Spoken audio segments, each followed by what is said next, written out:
Hi, Craig. Welcome to the Free Speech Cage. Thanks, Max. As always, good to be here. So, what's first on our list? So I think first and only on our list, Max, is Renee Nicole Good was shot to death by an ICE agent less than a week ago. And it already seems like so many people have moved on. And how do we, as people who care about the future of America, keep from turning the page on Renee Nicole Good or the raid into Argentina or the Epstein files or the whatever is going on? How do we stay focused when all of this stuff happens nonstop? Oh, sorry, Craig. The White House just told me that we haven't raided Argentina yet. Did I say Argentina? I'm jumping the gun here, right? But that sort of like illustrates what you're saying. Like, Completely. our brains are already... Greenland, Mexico, Chicago, right? There's just this never-ending deluge of what's next, what happened. And so today, as I think you know, I was out holding signs at a visibility event, and it was focused on ICE and Renee Nicole Good, but it was also focused on No Kings. It was also focused on Trump's an idiot. A lot of focus. I was doing the same thing on Saturday. There were hundreds of people out Saturday, and the cars going by were honking and thumbs up and this and that. And today, we got a fair amount. There were a couple other people there with me. We got a fair amount of thumbs up or honks. But by and large, people had their heads down and they were driving to work, and it's just another day. And how do we, who want to change America, keep people focused on what matters? Maybe it will be Argentina tomorrow, but we already gave them $30 billion, so maybe that's what we ought to be enraged about. Venezuela already happened. So trying to pick your pieces out of this mess and keep a hold of them and help other people focus is a real challenge. Yeah, I mean, I don't see that there's any fix to this. I think it's, in my world, so on Sunday night, I saw a video saying, Jerome Powell did a video addressing the nation or whatever, and I thought it couldn't be true. It was AI, it was fake news. So I went to find out where it was, and it's on the Federal Reserve's YouTube channel. Yeah, he had a speech. And to me, what he said to anybody that knows the history of the financial markets is essentially what he said is that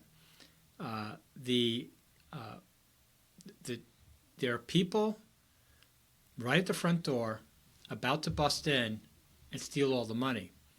But they're going to steal the money in a way that most people don't understand. They're going to steal it through the manipulation of interest rates. But that's basically what he was saying, is that criminals are about to break into the U.S. Treasury through the Fed. And the next day, the market went up a little bit. So anyway, that's just from my end. But like you say, there's no response. So I'll jump in here, Max. I don't understand the first thing about interest rates and the impact on the market and how that makes wealth more unequal throughout the world, right? But I understand the idea of proxies. All of this stuff is connected to the white ring, the right-wing nationalists that are running our government. They're connected to Trump, they're connected to Miller, they're connected to Johnson. We don't have to focus on all of it. We have to focus on the 3 or the 4 things that really stick with people. Because if we can get rid of those people, we change the tenor of the thieves that are about to break in at the front door. Right, but I guess what I'm saying is that one of the reasons the public isn't responding is they don't understand more of the risks. They don't understand the dangers happening. They don't believe. Well, it's like especially me. So you had said during January 6th that was a big deal. And I said it wasn't. I looked at the tape of Trump, and I didn't see him fomenting a riot. So I felt, no, this was overblown. This is just a bunch of yahoos that stormed the Capitol. So I was very much like, no big deal. Like, life will move on. well, I was completely wrong and you were completely right. Fat lot of good it did either of us. Right. So, but I think that that's sort of the case here is that it's not specifically that this woman was killed by a representative or officer of the government. It was that nobody believes it's going to lead to anything worse. It's not specifically that Jerome Powell, the Fed chair, went on before the markets open. Max, how many people in this room do you think know who Jerome Powell is? I think most people In have this some room. sort of idea. This room of two people. You don't know who Jerome Powell is? I mean, no, not. I mean, when you contextualize them for me, but Right. if you ask who's the chair of the Fed, I wouldn't know, and that's my point. Then you are the problem, Craig. But I am. That's my point. I am the problem. We need to find those 2 or 3 or 4 simple messages and stay with them, because everything else, everything that Trump and his ilk throw at us, is going to be a variation on that theme. And Republicans have been phenomenal at keeping their messaging crisp and sharp and very hateful. They don't drift into too much. Okay, we'll be anti-trans in sports. We'll be anti-immigrant. We'll be, anti-whatever. And we'll have 3 things. We'll be anti-Biden. But we won't get too much into the details. We're not going to worry about who the undersecretary, secretary to the whatever is. And we need to be better at that. Because I think you're right. Renee Nicole Good was shot to death by a federal agent. That was just a few days ago. People have already moved on in many ways. And we need to figure out what is that message to keep people from moving on. And then keep hammering that message. Right, but I don't think there is a message. I mean, that's sort of my point.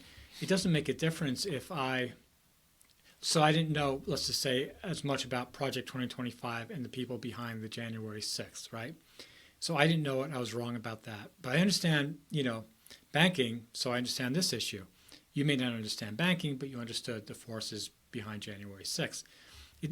So the thing is, everybody has a domain of expertise that they know that this is really bad, but they still believe or don't believe that it's going to lead to anything horrible, that it can, the midterm elections, are going to happen, and they believe it's going to be fixed.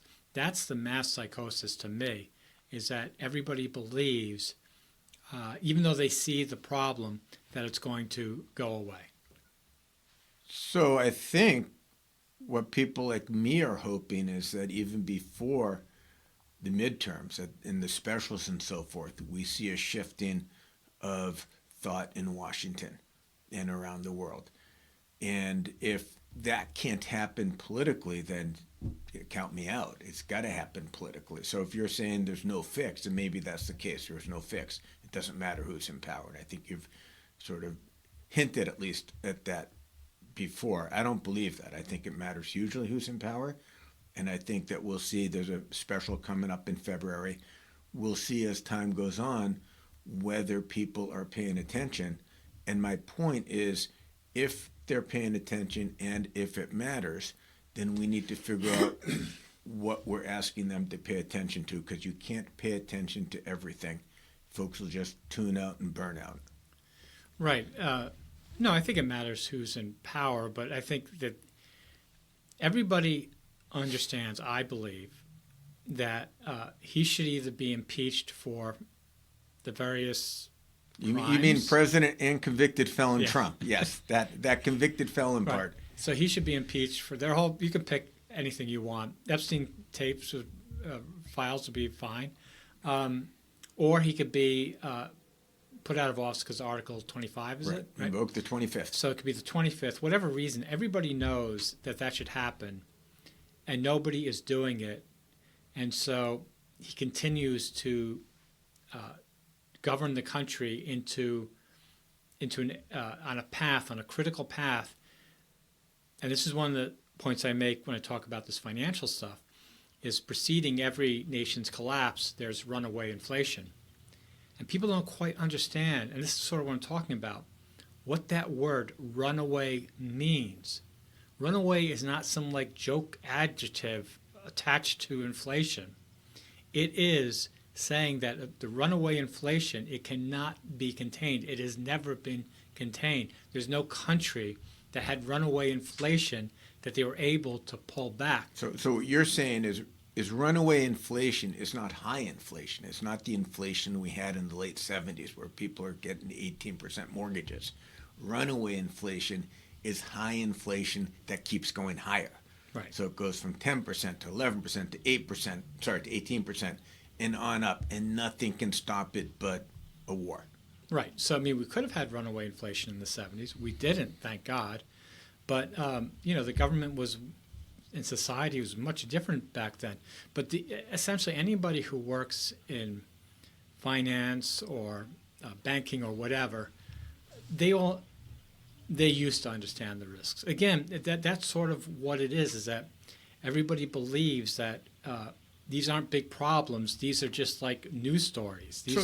So back to my point, though, Max, which is whether it's a big problem or not, I think it's too abstract for a lot of people to vote on. The murder of Renee Nicole Good is something people see and can think about. And if we can get people to understand those really concrete things where the government is doing horrible, horrible things to people, to the country, to the world, then we will see people in office that I believe have a better idea of the intricacies that you're talking about. I think what I'm saying is that her death, as tragic as it is not the issue, at least to me. The issue is that the government, our whole legal, judicial, moral sense is that you're innocent until proven guilty. And the government, as upholders of the law, this guy has a gun, has a greater responsibility, and this is not rocket science to anybody with half a brain, must uphold that law better than everybody else, right? Because absolutely. Right.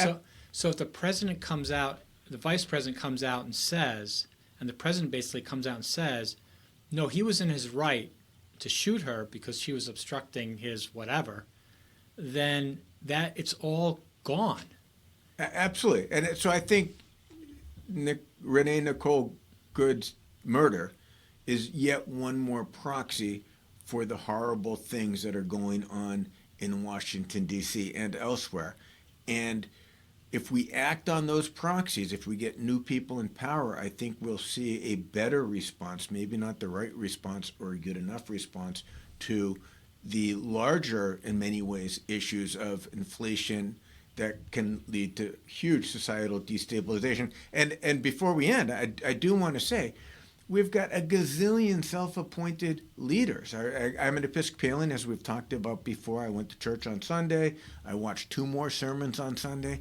If there is a time in recent American history for self-appointed moral religious leaders to be naming things, to be saying Renee Nicole Good, to be saying immigration and customs enforcement, if there is a time for people on the pulpit to be using those words and calling their congregants to action, not saying what that action should be, but these are the things you should be thinking about. If there is a time, that time is now. It's past it now, and yet those 3 sermons I watched, they hinted. They hinted. That's it. All they could do is hint. Right, but I think, you always want to ask the question, when is the point of no return? Like, when does that happen? And I think that we must have passed it because... For runaway inflation or for horrible things by the government or for what? For the... For all those things, because the institutions, every institution that he's went after, from the law firms to the universities, to the Fed, to the he just wiped out the whole EIA or whatever. He's wiped out a few agencies, so those are all gone, and now we have rule by a man and a few people, and the public is believing like it's going to be fixed by elections. So I think, I don't know if you agree with this, but I think people are, every time like something like this happens in the past, so it's happened very little, people said, oh, the Republicans are done for my lifetime. And that keeps proving to be false in my experience. And so I think if you look today, I would think, yeah, well, the Republicans would impeach him tomorrow to protect themselves. But I think they're not, because they deep down know that the public will forget this and it doesn't matter. And that even if they lose, the House in 2026, that they can probably gain it back in 2 years. That would just basically be a speed bump. And you know what? I can't argue against that, can you? No, I can't. But my point is that it's up to people like me, and I guess like you or whoever, to keep the public from forgetting. And how you do that without burning the public off and having them just say you're boring is the challenge. So you're entirely correct. I see it as a speed bump unless we can figure out how to turn it into a stop sign. Yeah, I mean, it's like I always say to my kids, like, I'm not telling you something for you to change your behavior now. I'm telling you something so that when you see it yourself, that because it's been articulated first, you can more quickly adapt. So that's sort of, I think, the purpose of the free speech cage. We're not going to change the world. We're not going to change anybody. But when things really do hit that last part, that the ideas we've talked about, it's like, oh, yeah, I mean, that explains it. And I need to do something about it now. So we're not going to change history in a sense, but we might make the recovery faster if people have in their head that when everything really truly breaks apart and it looks like everything is falling, that no, it's falling in a controlled, not controlled, but it's Predictable, a predictable way. Like, well, what's going to happen is not like people didn't understand what was going to happen. They did, and now that. And then if you think back, okay, I understand now what's happening, and now I can do something about it. It'll be too late, but again, better late than never. Well, that's the economist in you. In the long run, we're all going to die, right? Right. But in the short run, we shouldn't get shot to death by ICE agents. Right. All right, so any other final thoughts, Craig? No, Max, I look forward to keeping this discussion going as long as the president and convicted felon doesn't clamp down too hard on free speech. Yeah, he's a criminal. I should say that. I mean, I joke with you on this show about saying that, but I don't want any viewer to think that I think he's anything less than a total criminal. He's a criminal, a total criminal, a felon. He's all of those things and worse. And I think we need to just start every discussion about anything he and his supporters do from that baseline. Agree. Well, all right, Max, good to see you. Same here, Greg.